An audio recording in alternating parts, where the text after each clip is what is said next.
जय जोहार संगवारी हो, आप लाइव में हो संगवारी हो। आज जैसे कि मैं वीडियो डाले रहे हूँ कि प्राची बहन के 60,000 यूट्यूब परिवार पूरा होए के खुशी में यहाँ पे हमन नीलकंठेश्वर महादेव के पास में सब इकट्ठा हुए हैं और तो सब पहुँच चुके संगवारी हो। आप मन भी जल्दी जल्दी आओ।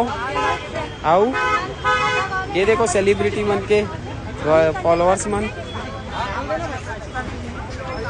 महेश भाभी, गीता भाभी। अरे महेश भाभी, अरे ऐसे कर दे यार फिर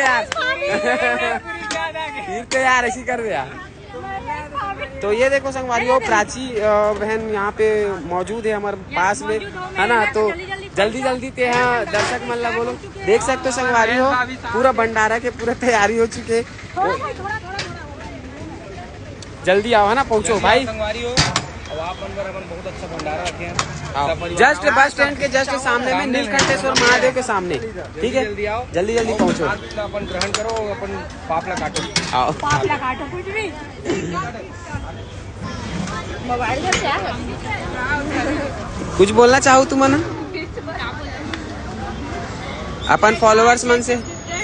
जिन जिन मिलना चाहते हो जल्दी जल्दी पहुँचो बस स्टैंड, है ना, के सामने।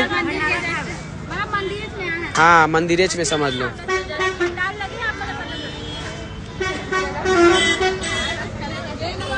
ठीक है संगवारी हो, पहुंचो, है ना। हम ये बांटना शुरू करा था। हो जाएगा।